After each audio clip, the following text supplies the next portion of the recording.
ओम श्री साईनाथाय नमः। ओम श्री साईनाथाय नमः। ओम श्री साईनाथाय नमः। सभी साईं भक्तों को नमस्कार। साथियों, कथा प्रारंभ करते हैं। आमिर भाई जो कि कोपर गांव चले गए थे, वहां से वापस गिरते पड़ते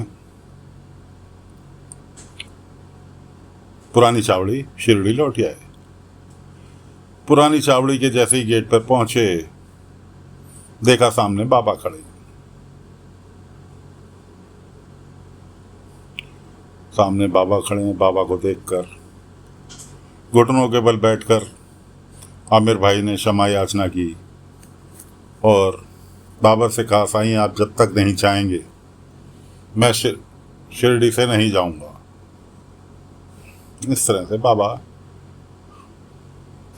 के साईं कुछ देर मेरे साथ बिताएंगे तो बहुत अच्छा लगेगा। बाबा ने कहा कि नहीं, मुझे द्वारका माई पहुंचना है, कुछ लोग मेरे से मिलने के लिए आ रहे हैं। इधर बाईजामा कहने लगी सभी से, सभी गांव वाले इकट्ठे हो रखे थे, सभी से कहने लगी कि साईं ने द्वारका माई आने के लिए मना किया है, लेकिन प्रवचन के टाइम पर तो मना नहीं कर सकते। कोई भी सुनने आ सकता है, जो कि शाम को प्रतिदिन होता है।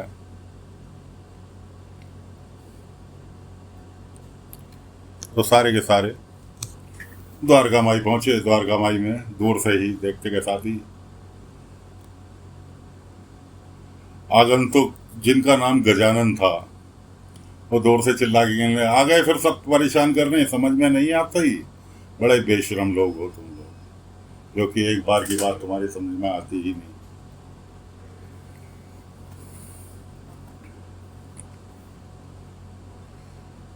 भाई जमाल साईं से कहने लगे, साईं क्या प्रवचन नहीं होगा द्वारका माई में? बाबा ने कहा, नहीं भाई जमा, जब तक बाबा नहीं चाहेंगे प्रवचन नहीं होगा। इसलिए आप सभी लोग घर जाएं।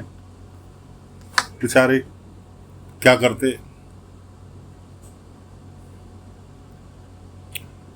अगले उसी दिन शाम का वक्त हो रहा था, थोड़ा और वक्त बीता। अब गजानन जी के सोने का टाइम आ गया। आज गजानन जी ने बाबा से कहा, साईं मुझे तेरी गोद की जरूरत नहीं है, मैं सो सकता हूँ आराम से, तू भी सो जा, थक गया होगा। खैर गजानन जी लेट गए, सो गए। अब बाबा उठे द्वारका माई में, अपना सटका यानी चिमटा लेकर बाहर आए द्वारका माई से। गजानन से कहने लगे कि बाबा मैं तुम्हारी नींद खराब नहीं करनी चाहता, लेकिन जो लोग मेरे ऊपर विश्वास करते हैं, मुझ पर भरोसा रखते हैं, मेरी आस में बैठे हैं, उनका तो मुझे उद्धार करना ही पड़ेगा।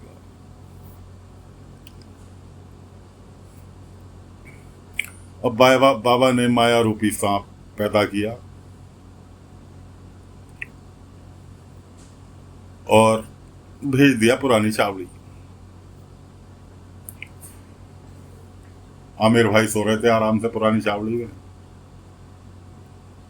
पुरानी चावड़ी भेज दिया। अब चिमटा खटका खटका के आमिर भाई की आंख खुलवाई। इधर बाबा द्वारका माई में चिमटा खटका रहे थे, द्वारका माई के बाहर चिमटा पटक रहे थे, उधर खट खट की आवाज चावड़ी में पहुंच रही थी।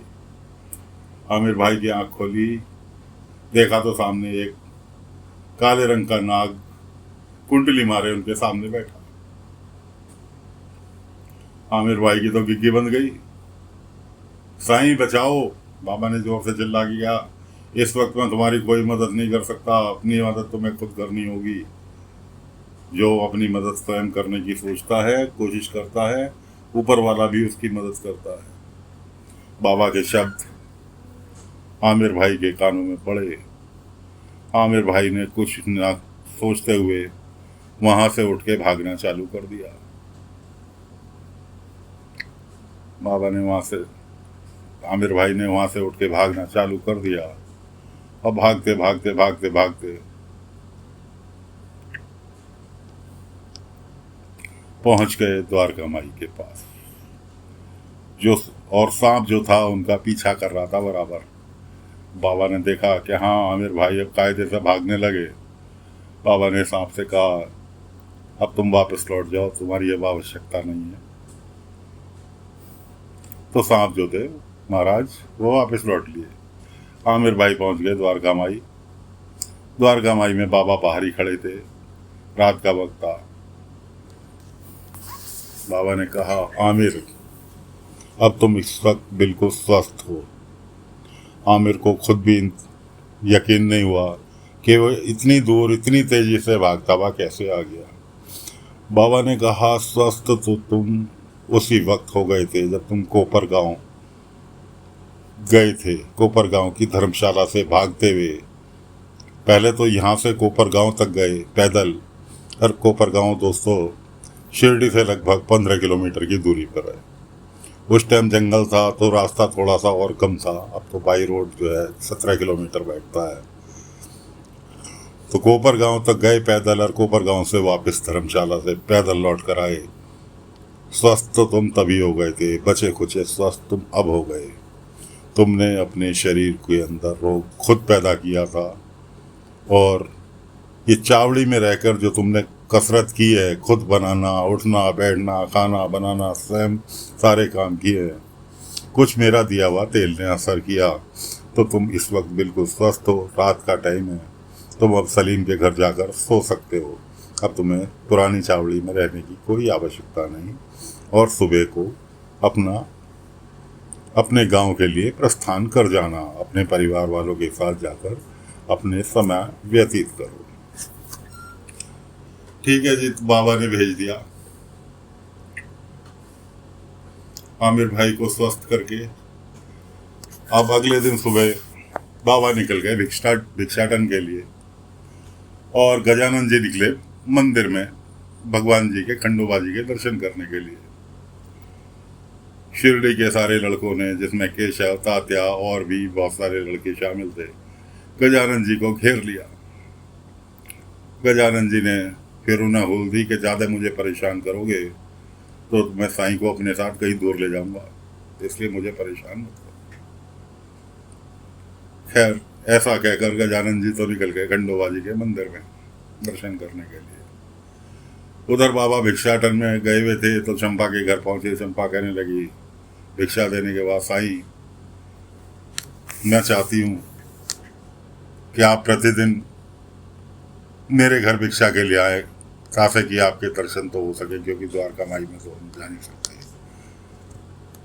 बाबा कहने लगे मैं हूँ बैरागी, किसी एक घर के ऊपर बोझ नहीं डाल सकता। आज किसी घर से कल किसी घर से इस तरह से भिक्षा लेकर ही मुझे अपना गुजारा करना होता है। मैं किसी एक घर के ऊपर आश्रित नहीं हो सकता। ये मेरे वैराग्य धर्म में शामिल है। इतने बाबा चंपा से बात कर ही रहे थे, इतने गांव के काफी सारे लोग बाबा को ढूंढते हुए पहुंच गए। साईं साईं करके आवाज लगाई, बाबा रुक गए। बाबा उनके पास गए। साईं गजानन ऐसे कह रहे हैं, गजानन काका ऐसे कह रहे हैं, कोई काका और कोई बाबा ऐसे कह रहे हैं, वो आपको लेकर शिरडी से दूर चले जाएंगे, हम आपको कहीं नहीं जाने देंगे। बाबा कहने लगे कि तुम जितना गजानन को क्रूर समझ रहे हो, बाबा को जितना क्रूर समझ रहे हो, वो इतने क्रूर नहीं है। कुछ पुराना हिसाब बाकी है जिसकी वजह से मैं उनकी आज्ञा नहीं टाल सकता। वो अगर मुझे दूर भी ले जाना चाहेंगे तो मुझे मजबूरीवश उनके साथ दूर जाना होगा। ऐसा क्यों साईं? क्या हो मेरे साथ, मेरे पीछे भी जाओ। बाबा ले गए खंडोबा मंदिर। गजानन वहाँ पंडित जी से कह रहे थे कि पंडित जी अभिषेक कराना है खंडोबा जी का। कि किस काम के लिए अभिषेक कराना? उन्होंने कहा तुमसे मतलब, तुमसे कहा अभिषेक कराना है तो अभिषेक करो। ये मेरे और खंडोबा जी के बीच का मामला है कि मैं क्यों उनका अभिषेक करवाना चाहता हूँ। मैं जानूँ, खंडोबा जी जाने, तुम्हारा काम है अभिषेक करना, तुम अभिषेक करो। पंडित जी से बोलती नहीं बनी। उन्होंने कहा ठीक है, मैं फूल बेलपत्री लेके आता हूँ। पंडित जी तो निकल लिए। अब गजानन जी जो थे खंडोबा जी से बात करने लगे। बाबा के पीछे पीछे सारे गांव वाले छुप कर उनकी बात सुन रहे थे, क्योंकि बाबा उनकी बात सुनवाने के लिए लाए थे। गजानन जी कहने लगे, हे खंडोबा जी, ये अभिषेक मैं इसलिए करा रहा हूँ कि साईं की जितनी आप लंबी उम्र कर सकते हो उतनी लंबी उम्र कर देना। यहाँ तक कि मेरी जो आयु बची है वो भी साईं की आयु में सम्मिलित कर देना कि मैंने तो अपनी जिंदगी काट ली, जैसी कट रही है काट लूंगा, लेकिन साईं की जीवन जनहित के लिए बहुत जरूरी है। कि पता नहीं कि साईं के हाथों अभी कितनों का कल्याण होना बाकी है, इसलिए मेरी बची हुई आयु भी साईं को आप दे दें। यह अभिषेक मैं इसलिए कराना चाहता हूँ क्योंकि जितनी ज़्यादा लंबी उम्र साईं जिएंगे उतना ही जनहित में कल्याण करते रहेंगे।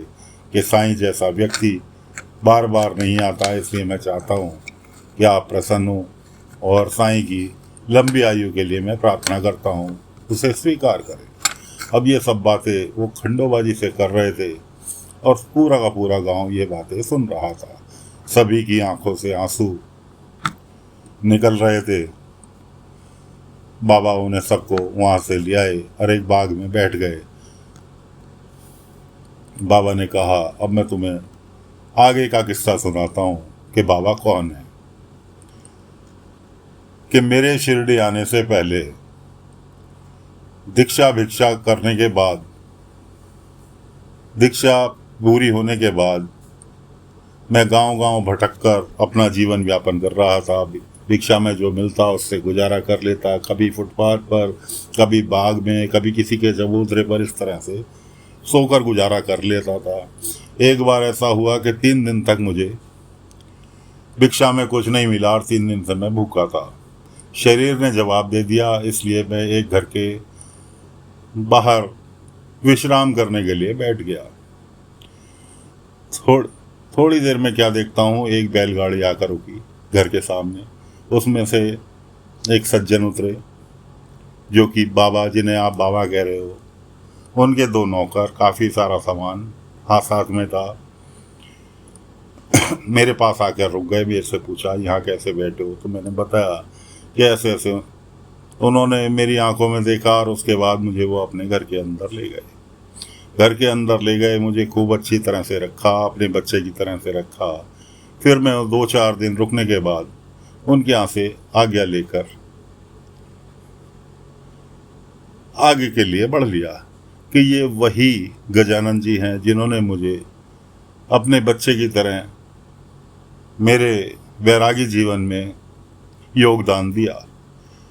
उस टाइम गजानन जी का बहुत हंसता खेलता परिवार था। पत्नी थी, बच्चे थे, बेटे थे। समय बीतता गया, बच्चे बड़े हो गए, बेटी की शादी कर दी, बेटे बड़े हो गए, दोनों अपने अपने काम में लग गए। यहाँ तक कि नौबत ये आई कि बेटों ने अपने जमीन जायदाद में से हिस्सा मांगना चालू कर दिया। कलह को देखते हुए उनके हिस्से का पैसा, जमीन सब उनको दे दी। रह गया खाली एक मकान, जिसके पत्नी का देहांत हो गया। अब गजानन जी रह गए अकेले। अकेला आदमी कब तक पूरे मकान में समय व्यतीत करेगा, इसलिए गजानन जी कभी कहीं उठते बैठते। गजानन जी जो आज आपको इतने खड़ूस, इतने दुश्मन से आपको दिखाई देते हैं, वो एक ज़माने में बहुत ही सज्जन पुरुष हुआ करते थे, लेकिन वक्त ने उनको बदल दिया। इसलिए गजानन जी ढूंढते हुए मेरे पास तक पहुंचे। इसलिए आज जो गजानन जी चाहते हैं, मैं उनकी आज्ञा का पालन कर रहा हूँ। जब तक गजानन जी नहीं चाहते, आप लोग द्वारका माई में ना आए, मुझसे ना मिलें। अब आपको मैंने असलियत बता दी। अब आगे आपकी मर्जी, आप लोग क्या करना चाहते हैं। गजानन जी से नफरत करना चाहते हैं या उनसे प्यार करना चाहते हैं। तो साथियों, फिलहाल कथा को यहीं पर विराम देते हैं। आगे की कथा अगले अंक में लेकर फिर हाजिर होंगे। तब तक के लिए आज्ञा दीजिए। ओम साई राम, ओम साई राम, ओम साई राम, ओम साई।